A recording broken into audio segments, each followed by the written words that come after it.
Machiavellian thinking versus conventional logic. Mind games, the Machiavellianism of justification.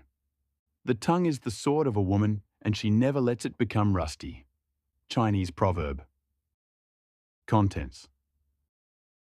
1. Why justification weakens power. 2. The Machiavellian divide between the sexes. 3. The pitfalls of pure logic. 4. The pragmatist who wields logic and cunning. 4a. Shifting between logic and Machiavellianism. 5. Closing insights. 1. Why justification weakens power.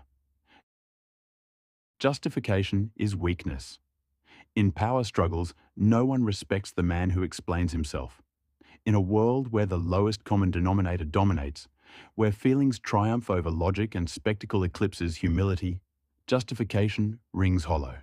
Its very transparency makes it feeble. Yet the intellectual man, bound to logic, instinctively explains himself when challenged. This instinct betrays him. He does not realize the questioner's intent is malicious. By scrambling to explain, he hands his attacker ammunition. Every word becomes a weapon to be turned back on him. The more he protests, the deeper he digs his own grave. As Shakespeare wrote in Hamlet, "The lady doth protest too much, methinks." So too does the over-justifier appear dishonest, even when he is not. Effortless confidence persuades. Over-explaining reeks of insecurity and guilt. With both the playful Machiavellian and the pleb, a sentiment is shared. The more one protests, the more guilt is assumed. If one were not guilty, there would be no need to justify their position, for truth should be self-evident. Yet this obviousness is subjective. To both the simpleton and the Machiavellian, truth reveals itself through action, not defense. The very act of protest robs it of naturalness. And to the devout Machiavellian, what lacks naturalness loses both charisma and credibility. Honesty without mystery kills curiosity. The Machiavellian respects cunning, not overexposure. When you are too easily understood, you are no longer attractive. People value what they must work to uncover. The man of reason, however, often fails here, blind to the games others play. 2. The Machiavellian divide between the sexes. Men are built for debate and deduction, not for subtlety and psychological maneuvering. This is why many men struggle in the social arena. Popularity is not won with reason. Women know this innately. They manage perception with instinctive cunning, always aware of how others view them. Rational yet socially deficient men often make the mistake of trying to elevate their standing through logic, knowledge, and displays of intelligence. Intellectual narcissism, one might say. Yet this only repels the masses further. In the social arena, it is rhetoric, humor, and the ability to generate good feeling that carry weight. And above all, matters of the flesh dominate, where women, in particular, command no shortage of advantage through sex appeal. Idiots dismiss reason because they cannot grasp it. Machiavellians dismiss reason because it bores them. They prefer challenge, mystery, and the thrill of manipulation. Pure logic to them is tedious. Some rare individuals, however, can move between both modes, logical and Machiavellian. For men, Machiavellianism is usually something acquired, not innate. Few are naturally gifted in this craft, and fewer still master its subtleties without deliberate effort. Some grow up in harsh conditions that force these traits upon them early. But in general, Machiavellianism is instinctive for women and an art form for men. Unless a man treats it as a discipline to study and practice, he will never rival the average woman's natural cunning. Female cunning is less a conscious strategy and more a byproduct of evolution, operating subconsciously rather than through deliberate calculation. Most women possess it effortlessly. Most men do not. Manipulation is not a default mindset for men the way it often is for women. Men are equipped with physical strength to impose their will, women with subtlety and strategy. If a man wishes to be cunning, he must deliberately train himself to think in Machiavellian terms. Without this learned adaptation, he will remain naive, while the woman deploys manipulation instinctively. A man must integrate Machiavellianism. It is learned through study, but mastered only through social practice. Across human history, women, being physically weaker, developed covert methods of influence for survival. Unable to directly overpower predators or rivals, they relied on men for provision and safety.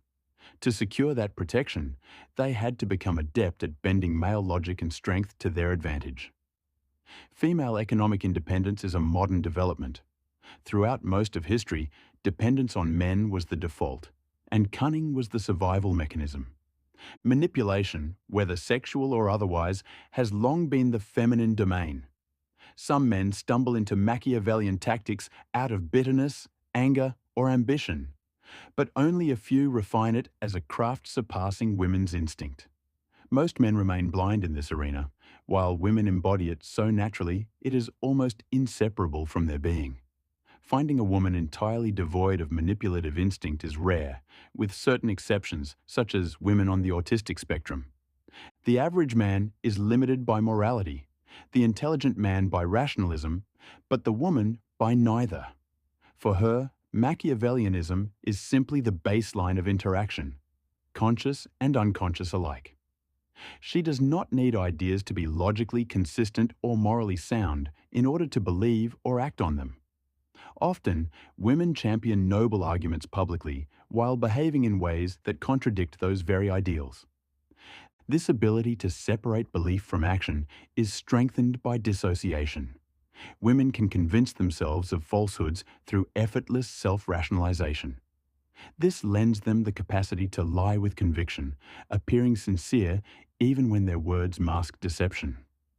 What in men would be diagnosed as psychopathy, in women is often simply their nature. In the broader manosphere, this tendency is jokingly called the rationalization hamster. Most men cannot so thoroughly deceive themselves into believing their own false narratives. Devoid of this instinctive self-delusion, men must face their doubts directly, wrestling with morality and reason before they can embrace a truly Machiavellian mindset. 3. The pitfalls of pure logic. The rational/logical man not only diminishes his influence by trying to justify himself, but he also alienates others when he insists on correcting their errors.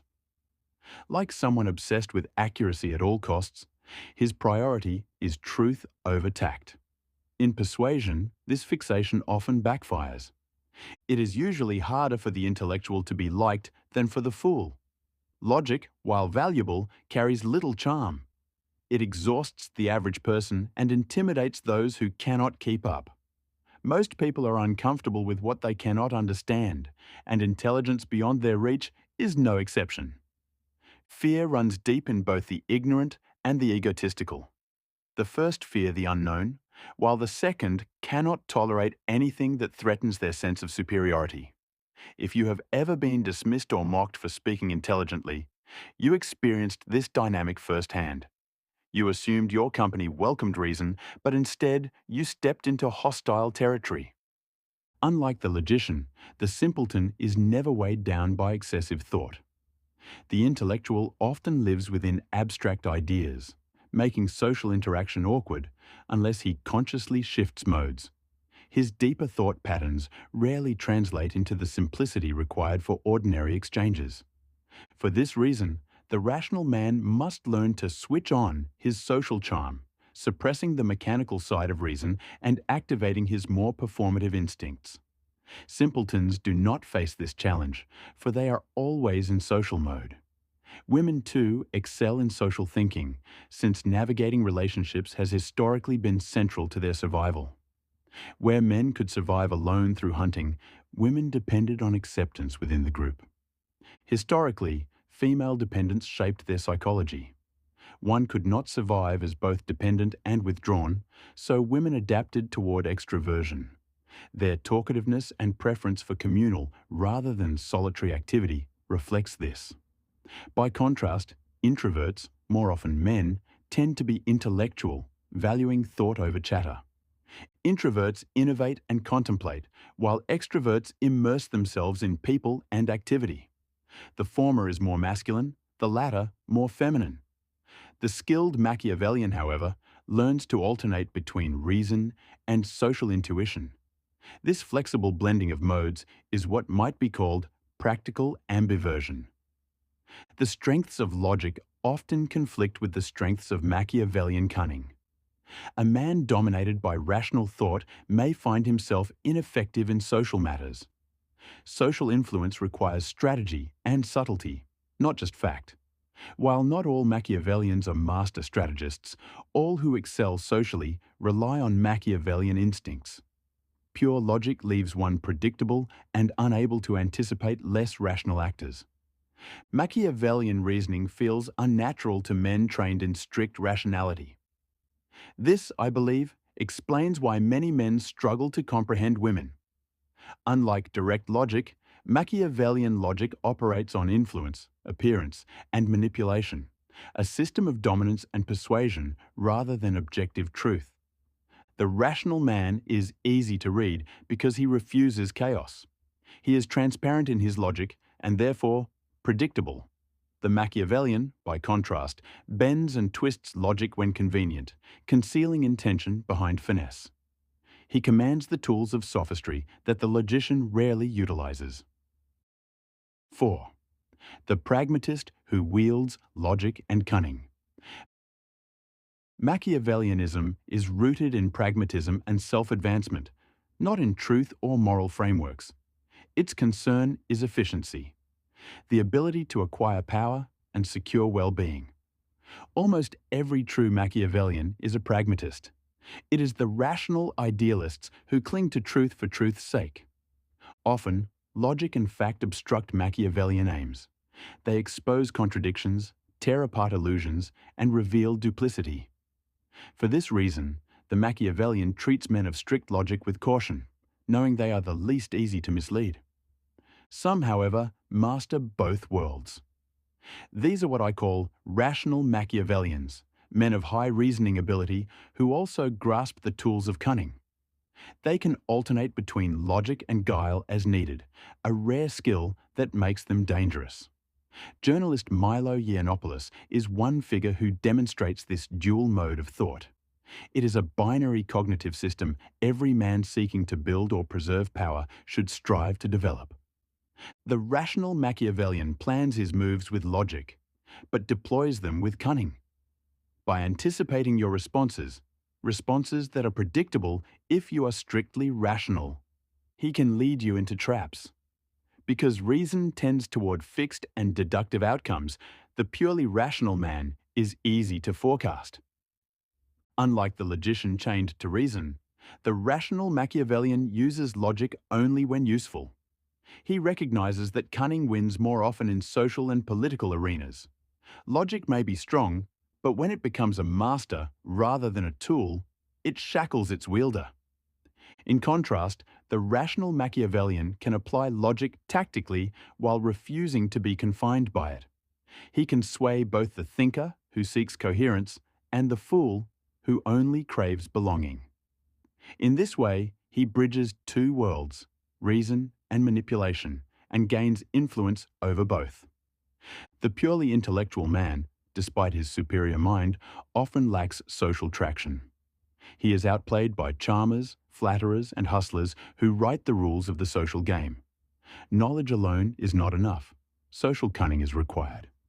The rational man believes justification is strength. To him, a chain of reasoning is proof of authority. He views the ability to explain choices with logical consistency as virtue. The absence of justification in his mind equals weakness. But this belief can be fatal. A rationalist who assumes superiority because of logical precision confuses intellectual victory with social triumph. Women, often less bound to logic, demonstrate this point, frequently outmaneuvering men in arguments despite weaker reasoning. Social battles reward effectiveness, not correctness. In practice, you can be factually wrong, unfair, or flimsy in reasoning, yet still prevail if you deliver your words with charisma, passion, and tactical guile. Presentation trumps correctness. Society does not crown the most logical man, but the most impressive. Persuasive rhetoric and Machiavellian ploys defeat sterile recitations of logic and statistics. As one ex-lover of mine once spat in anger, "Logic is a nuisance." She voiced what many secretly feel. Thus, in victory, people apply logic only when it reinforces their case. When facts oppose their goals, they abandon reason and lean on rhetoric. Emotion sways the majority more easily than fact, and the cunning man understands this. He knows when to use reason and when to bury it beneath a storm of persuasion. 4a. Shifting between logic and Machiavellianism. People will test you, often harshly, to see whether you hold your frame before they even bother engaging with your reasoning. If you fail to project strength, the socially dominant won't waste time debating your logic. They will bypass it entirely and attack your character instead. Most people argue either through logic or through sly social tactics. The most effective debaters, figures like Milo Yiannopoulos, adjust to their opponent. If faced with hostility or rudeness, they use ridicule. If faced with a genuine attempt at reason, they counter with structured argument. Those who rely only on dominance games lose credibility among thoughtful people. On the flip side, those who cling solely to rigid logic often get humiliated, coming across as socially blind. True effectiveness requires both social cunning and the ability to argue coherently. Taunts, smears, and theatrics usually come before serious debate. Real debate is the clear exchange of claims and counterclaims. Nigel Farage, for instance, strikes a balance. Less flamboyant than Yiannopoulos, yet capable of mixing social wit with logical clarity. Persuasive strength comes from switching between these two modes, duplicitous play and logical rigor. This dual approach satisfies both crowds, those who enjoy spectacle and those who value reason. To defend your reputation, you must be both sharp in logic and adept at handling mockery. Someone who lacks both is an easy target. Someone skilled at only one is average. Only those competent in both become nearly untouchable. Most institutions don't teach this. Schools train students in logic, fallacies, and formal models, but rarely in the darker arts of rhetoric and social manipulation. That is why those who master both, often instinctively, appear almost superhuman to everyone else. Debating circles discourage tricks like straw manning, ad hominem, or tu quoque because they're fallacious. Yet in practice, these tactics rattle opponents and sway audiences. Logicians miss their value because they focus only on technical correctness, ignoring strategic utility. Fallacious or not, these methods work. People are more entertained by drama and wit than by long strings of statistics. To land facts effectively, one must often lead with theatre, capturing attention before delivering reason.